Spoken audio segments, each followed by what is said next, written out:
Hello student, আজ আমি তোমাদের ক্লাস 10-এর অঙ্কের কিছু শর্ট কোয়েশ্চেন নিয়ে তোমাদের সঙ্গে আলোচনা করবো বা সেইগুলো সমাধান করে দেখাবো। দেখো, ত্রিকোণমিতির যে শর্ট কোয়েশ্চেন আছে 23.3 লেশনের যে শর্ট কোয়েশ্চেনগুলো আছে, দেখো পৃষ্ঠা নাম্বার 312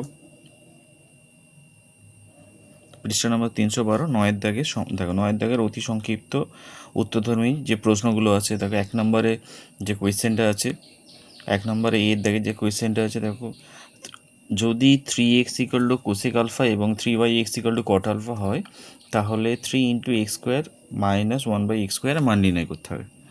তাহলে এই অঙ্কটি আমি আগে টুকে নিই। তাহলে প্রথমে যেটা দেওয়া আছে সেটা লিখে নেব।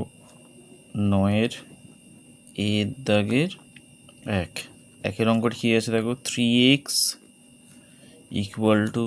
কোসেক আলফা এবং 3/x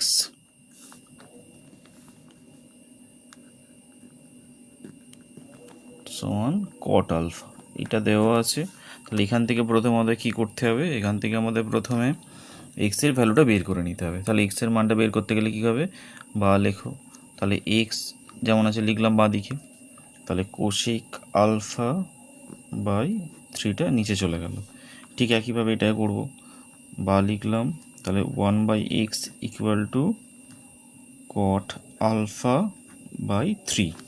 এবার যেটা আমাদের অঙ্ক আছে সেটা টুকে নেব, 3 × x² - 1/x²।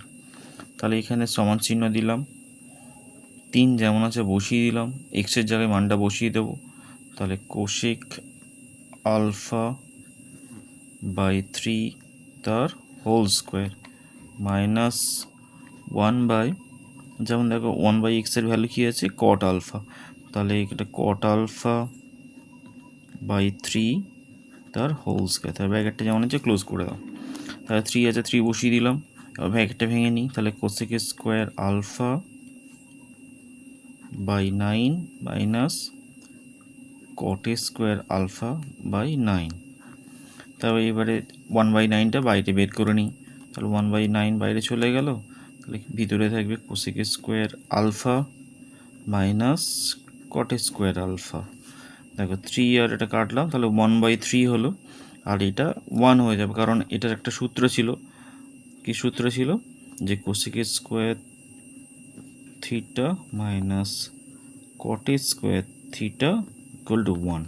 সেই জন্য এটা দেখো 1 হয়, তাহলে 1/3 এটা অ্যান্সার হয়ে গেল। এটা কত দাগের অপশান দেখো, এটা কোন অপশানের সঙ্গে মিলেছে দেখো, সি এরটা। তাহলে এটা অ্যান্সার কী হয়ে গেল, সি। এবার 2-এর দাগের অঙ্কটা কী আছে দেখো, 2-এর দাগের অঙ্কটা আছে, যদি 2x sec a হয় এবং 2/x tan a হয়, তাহলে 2 × x² / 1/x² মান নির্ণয় করতে পারো। তাহলে একইভাবে আগেরটা যেভাবে করা হয়েছে সেইভাবেই করবো। 2-এর দাগে দাগ নম্বর দাও, অঙ্কটা কী আছে, 2x sec a এবং 2/x tan a। দেখো অঙ্কটা আমি টুকে নিয়েছি। তাহলে এখান থেকে কি বের করব, x sec a বাই 2, আর এটাও থেকে বের করে নেবো। তাহলে 1/x tan a বাই 2। এবার যেটি অঙ্কটা ছিল সেই অঙ্কটা টুকে নেব। অঙ্কটা কী ছিল, 2 × x² - 1/x²। তাহলে অঙ্কটা টুকে নিই, 2 × x² - 1/x²। তাহলে এবারে মান বসিয়ে দেব, মান বসিয়ে দিই। তাহলে 2 যেমন আছে বসিয়ে দিলাম, এক্সের জায়গায় দেখো sec a বাই 2 তার হোল স্কোয়ার মাইনাস দেখো 1/x এর জায়গায়, তাহলে এখানে যে 1/x এর ভ্যালুটা কী আছে, tan a বাই 2। তাহলে এক্সের জায়গায় tan a বাই 2 বসিয়ে দিয়েছি, আর এই যে হোল স্কোয়ারটা ছিল দিয়ে দিয়েছি। তাহলে 2 আছে, 2 বসিয়ে দিলাম। তাহলে এটা কী হয়ে যাবে, sec square a by 4 minus tan square a by 4।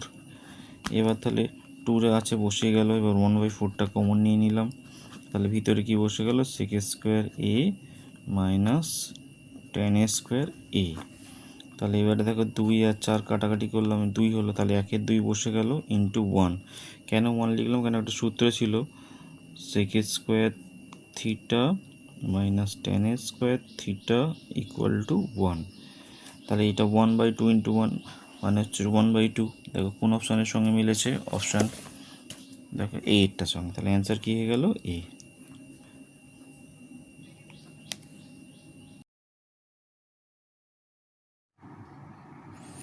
এবার দেখো 9 থেকে 3-এর ম্যাথে কী আছে? tan alpha plus cot alpha equal to 2 হলে 10^13 আলফা প্লাস cot^13 আলফা এর মান নির্ণয় করতে হবে। তাহলে যে অঙ্কটি দেওয়া আছে সেটি আগে টুকে নিই আমি। দেখো 9-এর দাগের এটা কত? 9-এর দাগের এর দাগের 3। তা কী দেওয়া আছে সেটা, যেটা দেওয়া আছে সেটা টুকে নেব। দেখো tan alpha plus cot alpha equal to 2। তাহলে বা লিখি, টেন মানে দেখো টেন আলফা যেমন আছে বসিয়ে দিলাম, কট আলফা ইকুয়াল টু তাহলে কী হবে? Cot alpha equal to 1/tan alpha, যেমন 2 ছিল বসিয়ে দিলাম। দেখো এবার লসও করে নাও, ট্যান আলফার তলে কিছু নেই মানে 1 আছে, ট্যান আলফা আর 1-এর লসও ট্যান আলফা হয়ে গেল। এবার ট্যান আলফা গুণ করো ট্যানের square alpha plus 1 equal to 2। তাহলে বা যেমন আছে লিখলাম, এবার কোনাকুনি গুণ করবো, তাহলে তলে কিছু নেই মানে 1 আছে, তা tan square alpha plus 1 equal to 2 tan alpha.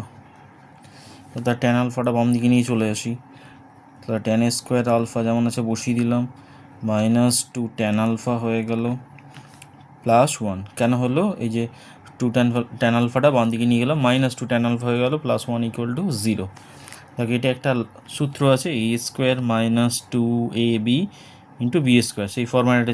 এটা মানে কি? ট্যান আলফা মাইনাস 1 তার হোল স্কোয়ার ইকুয়াল টু 0, বা tan alpha minus 1 equal to 0। তাহলে ট্যান আলফা ইকুয়াল টু কত বেরিয়ে গেল? 1। অতএব ট্যান আলফা ইকুয়াল টু 1 হলে কট আলফা ইকুয়াল টু কত হয়ে যাবে? 1। এবার দেখো যে ম্যাথটি আছে যেটির মান বের করতে হবে সেটিকে টুকে নিই। ম্যাথটি কী ছিল? দেখো 10^13 আলফা প্লাস cot^13 আলফা এর মান বের করতে হবে। একবার মান বের করতে গেলে তাহলে প্রথমে ট্যান আলফার মান কত বেরিয়েছে? 1 বসিয়ে দিলাম, দুদিকে ব্র্যাকেট দিয়ে মাথায় 13 লিখলাম, প্লাস কটের মান কত বেরিয়েছে? 1, দেখো 13 লিখে দিলাম। তাহলে একের মাথায় যত সংখ্যাই থাক না কেন সেটা equal to 1 plus 1 equal to 2। তো কত নম্বর অপশানের সঙ্গে মিলেছে দেখে নাও।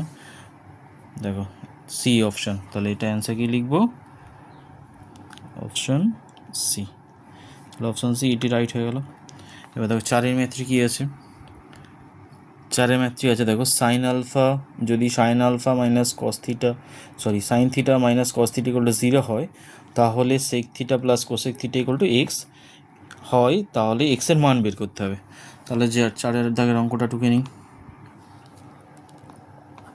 কী দেবো আছে? Sign theta minus cos theta equal to 0। তাহলে এখান থেকে আমি কি করব? কস থিটা ডান দিকে নিয়ে চলে যাবো, তাহলে সাইন থিটা ইকুয়াল টু কী হয়ে যাবে? Cos theta. দেখো বা তাহলে আমি কস থিটা দিয়ে সব দিকে ভাগ করে দিচ্ছি। দেখো sine theta by cos theta, তাহলে এটা cos theta by cos theta লিখে দেবে যে কস থিটা দ্বারা উভয় পক্ষে ভাগ করে পায়, কস থিটা দ্বারা উভয় পক্ষে ভাগ করে পায়।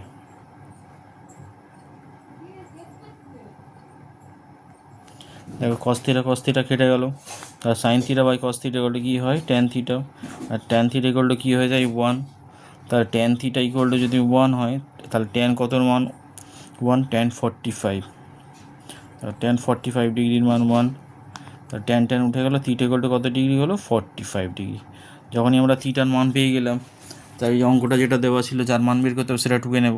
কী দেওয়া ছিল? দেখো sec theta plus cosec theta equal to, সেটা টুকে নিচ্ছি। দেখো sec theta plus cosec theta equal to x. এবার তাহলে থিটার মানগুলো বসিয়ে দেবো। তাহলে sec 45 degree plus cosec 45 degree equal to x. তাহলে সেক 45-এর মান কত? √2 প্লাস কোসেক 45 √2 এক্স। তাহলে এক্সের ভ্যালু কী হলো? X equal to 2√2। তাহলে 2√2 কোনো অপশানে আছে? দেখো ডি এর অপশান। তাহলে এটা অ্যান্সার কী হয়ে গেল? ডি। অঙ্কটি এখানেই কমপ্লিট হয়ে গেল।